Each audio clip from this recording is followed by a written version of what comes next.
Hindi pa tapos ang bangayan sa pagitan ni VP Sara at ng Malacanang. Pero ang palasyo, binubueltohan na rin si Senador Francis Escudero. Ang detalye sa agenda report ni Elijah Bonzo.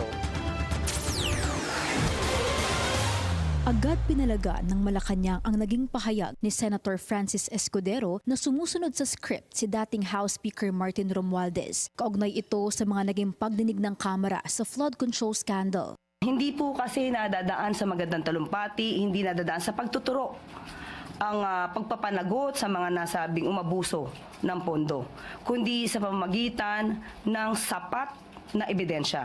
Dagdag ni Undersecretary Claire Castro, lahat ng mga naituturo na pangalan sa mga investigasyon should be presumed innocent until proven guilty at susundin kung ano ang ituturo ng ebidensya. Paglilinaw din ng palasyo, hindi nito ipinagtatanggol ang dating House Speaker. Sa pahayag din kanina ni VP Sara, matagal na raw siyang may agam-agam sa pagkakapili kay Romualdez bilang House Speaker pero isinawalang bahala ito ng Pangulo. Mas tumindi raw ito matapos ang Delaware Court ruling kung saan nabanggit si Romualdez sa bribery scandal. Buwelta ng palasyo, At yung binabanggit niya pong Delaware decision sa Delaware Court, muli, nakita po natin to pero wala rin pong mention na si Speaker Romualdez or si Representative Romualdez ay guilty. So, siya po mismo, ang Vice Presidente ay na-mention din sa mga di umano-anomalya na transaksyon.